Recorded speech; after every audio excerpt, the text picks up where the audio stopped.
পুঁজিবাজারে তালিকাভুক্ত ও অতালিকাভুক্ত কোম্পানির মধ্যে কর হারের পার্থক্য অন্তত 10% চাই বাংলাদেশ মার্চেন্ট ব্যাংকার্স অ্যাসোসিয়েশন।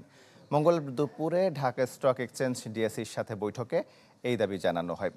এ সময় পুঁজিবাজারকে গতিশীল করতে আইপিও নীতিমালা সহজ করা ও নীতিমালা বারবার পরিবর্তন না করার প্রস্তাব দেওয়া হয়। বাজার পরিস্থিতি নিয়ে এক প্রশ্নের জবাবে ডিএসই সভাপতি জানান, বিনিয়োগকারীদের মধ্যে এক ধরনের ভীতি রয়েছে, তা খতিয়ে দেখতে আরও বেশি গবেষণা দরকার।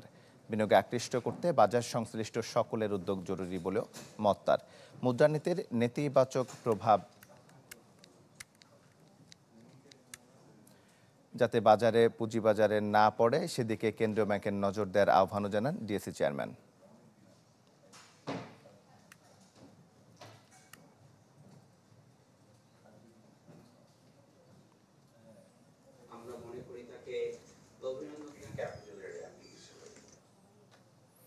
দর্শক, পুঁজিবাজারের সার্বিক পরিস্থিতি নিয়ে আমাদের সঙ্গে এই মুহূর্তে সরাসরি যুক্ত হচ্ছেন ঢাকা বিশ্ববিদ্যালয়ের অ্যাকাউন্টিং অ্যান্ড ইনফরমেশন সিস্টেম বিভাগের সহযোগী অধ্যাপক ডক্টর আলামিন। ডক্টর আলামিন, চ্যানেল 24 আপনাকে স্বাগত জানাচ্ছি। আমরা আজকেও দেখতে পাচ্ছি যে ঢাকা এবং চট্টগ্রাম স্টক এক্সচেঞ্জে নিম্নমুখী প্রবণতায় শুরু হয়েছে আজকে লেনদেন। তো গেল সপ্তাহ জুড়েই কিন্তু আমরা নিম্নমুখী প্রবণতায় দেখেছি, আসলে কোনো সুখবরই ছিল না। তো সার্বিক পরিস্থিতি কেমন দেখছেন? আপনাকে ধন্যবাদ। আসলে বাজারটা আমরা অনেকটাই একটা পজিটিভ ট্রেন্ডে ফিরে আসছিল, বাট রিসেন্টলি গতকাল আমরা যে পতনটা দেখেছি, হঠাৎ করে 81 পয়েন্ট পড়ে যাওয়া, তার পেছনে অন্যতম কিছু কারণ ট্রেড পরবর্তী সময়ে বের হয়েছে। তার মধ্যে কেউ কেউ বলার চেষ্টা করেছে, কিছু অনলাইন নিউজ পোর্টালে এসেছে যে বেশ কিছু স্টক মানে অতি মূল্যায়িত হয়ে গেছিল। ওই স্টকে যে ধরনের মেকাররা ছিলেন তাদের ওই জায়গাটাতে কাউকে কাউকে চিঠি দেওয়া হয়েছে, সতর্ক করা হয়েছে এবং তাদের বিওতে জানতে চাওয়া হয়েছে যে মানে কেন তারা এই ধরনের কোনো প্রাইস সেন্সিটিভ নিউজ নাই, কেন প্রাইস বাড়াচ্ছে। এই ধরনের আতঙ্কের একটা ইস্যু ছিল।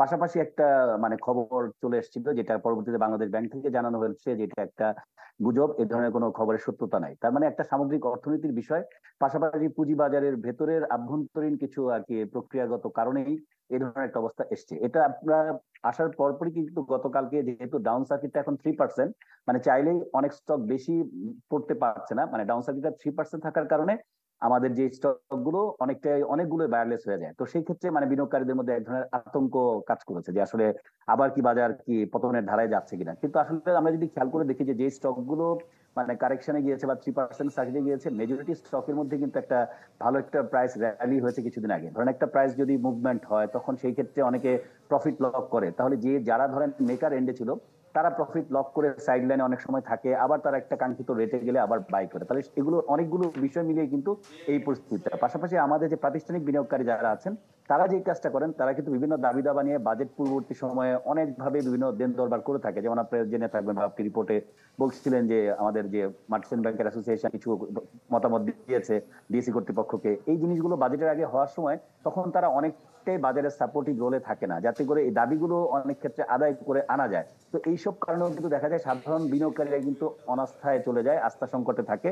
তো সেই জন্য আমি মনে করি যে দাবি দাবার জায়গায় দাবি দাবা থাকবে, বাজারটা যাতে তারা স্টেবল করে। কারণ বাজারের মধ্যে এখন এমন কোনো নেগেটিভ খবর নাই যে বাজার এইভাবে বাজার শুরু হওয়ার সাথে সাথে একটা শার্প ফলের দিকে চলে যাবে বা মানুষের মধ্যে একটা অনাস্থা তৈরি হবে। তাই আমি মনে করি এই জিনিসগুলোকে অবশ্যই অ্যাড্রেস করা উচিত যারা এই জিনিসগুলো কনসার্ন। এবং আমি মনে করি যারা প্রাতিষ্ঠানিক বিনিয়োগকারী যাদের কাছে প্রচুর ফান্ড আছে তারাই কিন্তু এই রোলটা নেবে বাজার স্টেবল করার ক্ষেত্রে। এবং আপনি আরো হয়তো জেনে থাকবেন পজিটিভ নিউজ আছে যে আমাদের আইসিবি কে প্রায় 5,000 কোটি টাকা একটা ফান্ডের সহায়তা দেওয়ার আলোচনা চলছে। হয়তো আপনি বলছিলেন যে গুজব রটানোর ফলে বাজার পরিস্থিতি যে খারাপ অবস্থায়, যে গুজব আসলে কারা রটাচ্ছে, এদের বিরুদ্ধে কি আসলে কোনো ব্যবস্থা নেওয়ার উপায় নেই? গুজব যারা রটাচ্ছে তারা তো সাধারণত বিভিন্ন হাউজে হাউজে বিভিন্ন ভাবে জিনিসগুলোকে ছড়ায়। এটা অর্গানাইজ কোনো মানে প্রুফ থাকে না যে এরা এখান থেকে ইনিশিয়েট করছে, বাট এটার প্রভাবটা কিন্তু পুরো বাজারে পড়ে যায়। তো তারপরেও নিয়ন্ত্রক সংস্থার পক্ষ থেকে আপনি তো জেনে থাকবেন যে 3জন আর কি আমরা দেখেছি যে ডিবি তাদেরকে মানে গ্রেপ্তার করেছে। তারও আগে যারা ফেসবুক কেন্দ্রিক করতো তাদের বিরুদ্ধেও কিন্তু ব্যবস্থা নেওয়া হচ্ছে। আসলে ব্যবস্থা নেওয়া হচ্ছে ঠিকই, কিন্তু আসলে যিনি সিদ্ধান্ত নিচ্ছেন উনি আসলে গুজবে যদি কান না দিয়ে একটু ধৈর্য সহকারে অপেক্ষা করেন তাহলে কিন্তু অনেক প্রবলেম সলভ হয়ে যায়। কিন্তু আমরা যে কাজটা করি আমরা অনেক দ্রুত প্যানিক হয়ে যাই, ওভার রিয়েক্ট করে ফেলি। তো এই জায়গাগুলো থেকে আমরা যদি কিছুটা নিজে সচেতন না হই আমাদের কিন্তু প্রোটেকশন অন্য কেউ দিতে পারবে না। তাই আমরা মনে করি আমাদের সচেতনতা হচ্ছে একটা এই ক্ষেত্রে আমার গুজব প্রতিরোধ করতে হেল্প করতে পারে। আর অন্য যে ব্যবস্থা সেগুলো তো রাষ্ট্রীয়ভাবে নেওয়া হচ্ছে। ডক্টর আলামিন, আপনাকে অসংখ্য ধন্যবাদ আমাদের সঙ্গে যুক্ত হওয়ার জন্য। দর্শক, ইসলামী ব্যাংক ফার্স্ট সিকিউরিটি ইসলামী ব্যাংক পিএলসি বিজনেস 24 একটা বিরতি নিচ্ছে, ফিরছে একটু পরেই। রাজধানীর হোটেল ইন্টারকন্টিনেন্টালে আইসিডিপির বৈশ্বিক সংলাপে অংশ নিয়ে বক্তব্য দিচ্ছেন প্রধানমন্ত্রী শেখ হাসিনা। আমরা সরাসরি চলে যাচ্ছি সেখানে। মা টেলিহেলথ সার্ভিসের মাধ্যমে প্রসূতি মায়ের গর্ভকালীন ও প্রসব পরবর্তী সেবা প্রদানের জন্য উদ্যোগ গ্রহণ করা হয়েছে।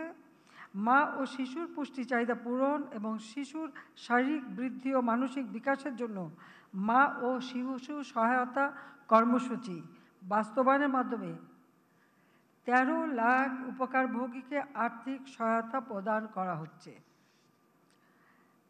সরকারি বেসরকারি অফিস আদালত, ব্যাংক, বিমা, শপিং মল, রেল স্টেশন সহ বিভিন্ন জায়গায় ব্রেস্ট ফিডিং কর্নার স্থাপন করা হচ্ছে। একই সঙ্গে সরকারি বেসরকারি প্রতিটি কর্মস্থলে শিশু দিবাযত্ন কেন্দ্র স্থাপনেরও নির্দেশনা প্রদান করা হয়েছে এবং গার্মেন্টসগুলিতে শিশু দিবাযত্ন কেন্দ্র দেওয়া হয়েছে। গত 15 বছর এসব উদ্যোগের ফলে বর্তমানে বাংলাদেশে শিশু মৃত্যু হার প্রতি 1000-এ 21 জন, যা 2006 সালে ছিল 84 জন, এবং একইভাবে শিশু মৃত্যু হার প্রতি লাখে 2006 সালের 370 জন থেকে 136 জনে হ্রাস করা হয়েছে।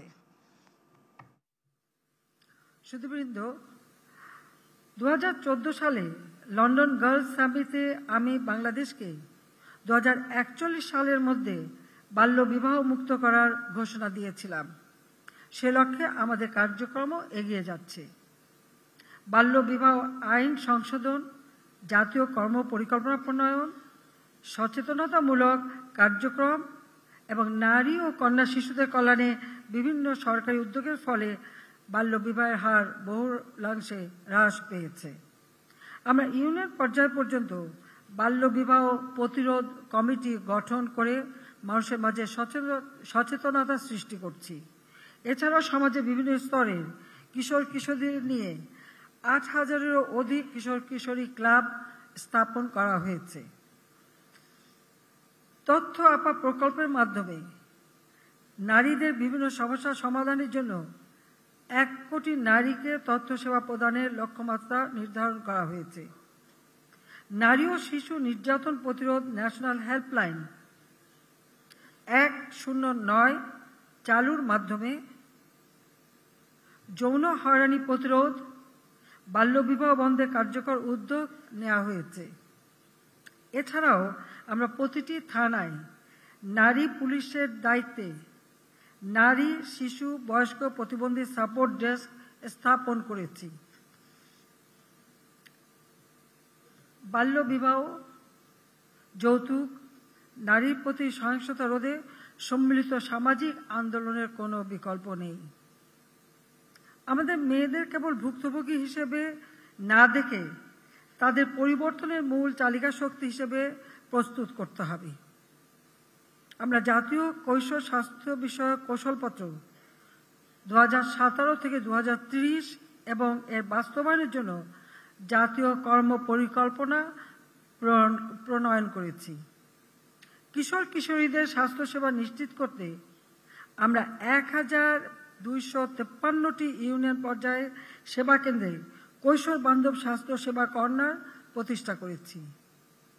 ষষ্ঠ থেকে দ্বাদশ শ্রেণীতে অধ্যয়নরত প্রায় 50 লাখ কিশোরীকে বিনামূল্যে স্যানিটারি ন্যাপকিন বিতরণের উদ্যোগ গ্রহণ করা হয়েছে। স্কুলগামী শিক্ষার্থীদের পুষ্টি চাহিদা পূরণে আমরা দেশব্যাপী স্কুল মিল চালু করারও উদ্যোগ নিয়েছি। অনেক ক্ষেত্রে আমরা চালু করেছি।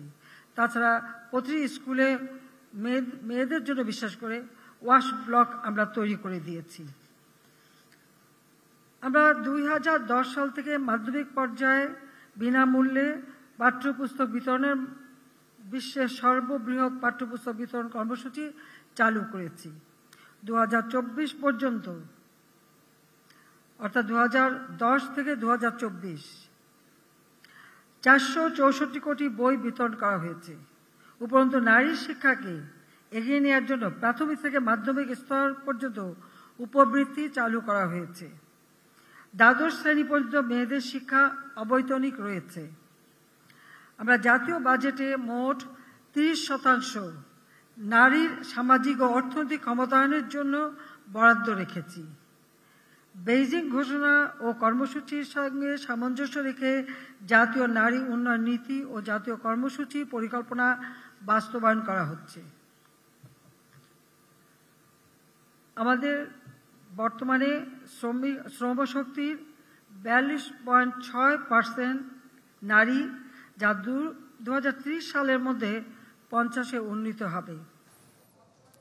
দর্শক, রাজধানীর হোটেল ইন্টারকন্টিনেন্টালে আইসিডিপির বৈশ্বিক সংলাপে অংশ নিয়ে বক্তব্য দিচ্ছেন প্রধানমন্ত্রী শেখ হাসিনা। আমরা সরাসরি সম্প্রচার করছিলাম সেটি। 15% কর দিয়ে অপ্রদর্শিত অর্থ সাদা করার বিধান থাকছে আসছে বাজেটে। বাতিল হচ্ছে নিত্যপণ্যের আমদানি কর। বাজেট নিয়ে মঙ্গলবার প্রধানমন্ত্রীর সঙ্গে বৈঠকে আসে এমন সিদ্ধান্ত। এতে এনবিআর চেয়ারম্যানের নেতৃত্বে অর্থ মন্ত্রণালয়ের কর্মকর্তারা যোগ দেন। শারীরিকভাবে অসুস্থ থাকে অর্থমন্ত্রী ভার্চুয়ালি যোগ দেন। বৈঠকে করমুক্ত আয়ের সীমা না বাড়ানোর সিদ্ধান্ত নেওয়া হয়। আর শর্ত সাপেক্ষে কমানো হচ্ছে 2.5% কর্পোরেট ট্যাক্স। এছাড়া আসছে বাজেটে সীমিত করা হচ্ছে ক্যাপিটাল গেইন সুবিধা। বাতিল করা হচ্ছে নিত্যপণ্যের আমদানি কর। আনুষ্ঠানিকভাবে বাংলাদেশের বাজারে যাত্রা শুরু করেছে আন্তর্জাতিক স্মার্টফোন নির্মাণকারী প্রতিষ্ঠান OnePlus। প্রথমবারের মতো বাংলাদেশে তৈরি নর্ড N30 SE 5G উন্মোচন করে এই যাত্রা শুরু করে প্রতিষ্ঠানটি। প্রাথমিক পর্যায়ে দেশের 35টি স্থানে 22টি সার্ভিস সেন্টার এবং 13টি সার্ভিস পয়েন্টে ব্যবহারকারীদের সেবা নিশ্চিত করবে OnePlus। ফ্ল্যাগশিপ মডেল নর্ড সিরিজের সকল পণ্যের পাশাপাশি দেশের বাজারে OnePlus Watch 2, OnePlus Pad 2 সহ নানা প্রযুক্তি পণ্য নিয়ে আসছে প্রতিষ্ঠানটি।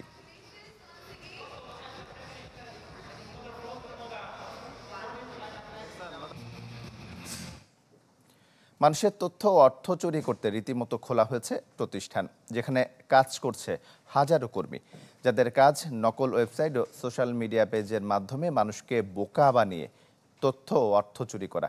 এমনই জোট চুরিতে ইউরোপ ও আমেরিকার 8 লাখ মানুষ হারিয়েছেন তাদের ব্যক্তিগত তথ্য ও অর্থ। আর দীর্ঘ 9 বছর ধরে চীনের ফুজিয়ান রাজ্য থেকে এই কার্যক্রম পরিচালনা করে আসছে ফুজো জংকিং network technologies company limited. British গণমাধ্যম গার্ডিয়ানের অনুসন্ধানে বেরিয়ে আসে এই চুরির খবর। ডিওর, নাইকি, হুগো বস, প্রাডার মতো শীর্ষ ব্র্যান্ডের সব থেকে কেনাকাটার নানা অফার ঘুরে বেড়ায় অনলাইনে, যেখানে কম দামে ও নানা ছাড়ে দেয়া হয় পণ্য কেনার নিশ্চয়তা। কিন্তু এর বেশিরভাগই মিথ্যা তথ্যে ভরপুর ও ভুয়া, যার পুরোটাই নিয়ন্ত্রণ করছে চীনারা।